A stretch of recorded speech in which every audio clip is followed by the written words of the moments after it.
Hello guys, তোমরা কেমন আছো? আমি তো ভালো আছি।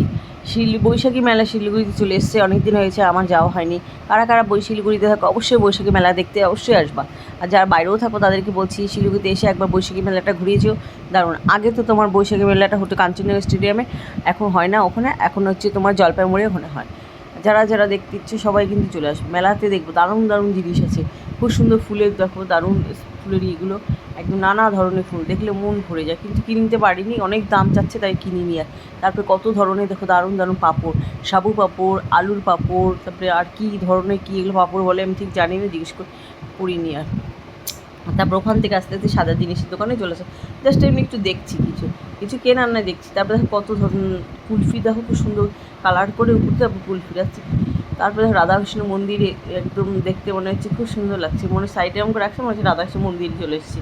তারপর শিবের আছে, তারপর গোপালের বিছানাপত্র সব আছে, ময়ূর পাখনা, এমনকি এভরিথিং সব কিছুই আছে, যেটা যাবে সেটাই পাবে মেলাতে। মোবাইলের কাভার দেখো, অনেক ধরনের মোবাইল কাভার আছে, টেম্পার আছে মোবাইলে।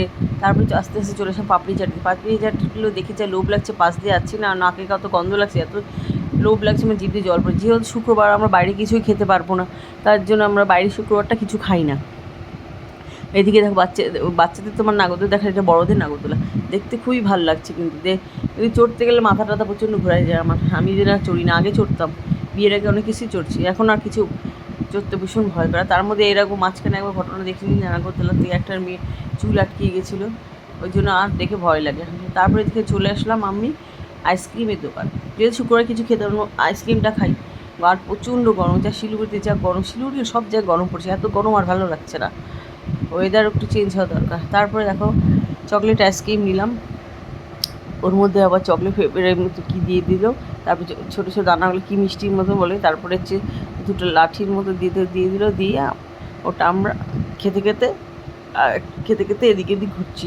আবার এদিকে চলে এসে ওই যে মাথা দেখলে ভীষণ মাথার মানে মাথা ঘোরাচ্ছে, আমি দেখি ওখান থেকে তাড়াতাড়ি চলে আসলাম, যেহেতু মাথা ঘোরাচ্ছে আমি চলে আসছি, ভালো লাগছে না।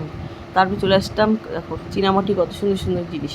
ওখানে হচ্ছে জুতোর স্ট্যান্ড, মানে জুতোর স্ট্যান্ড বলতে না, জুতো যে বিড়ি সিগারেট রাখে না ওটা। তারপরে আস্তে আস্তে ওখান থেকে চলে এসে এখানে দুটো জিনিস কিনলাম, ওই যে ঘরে যে বাজে না ঘন্টি টুং টুং টুং বাজে, ওই যে ওরকম কিনলাম।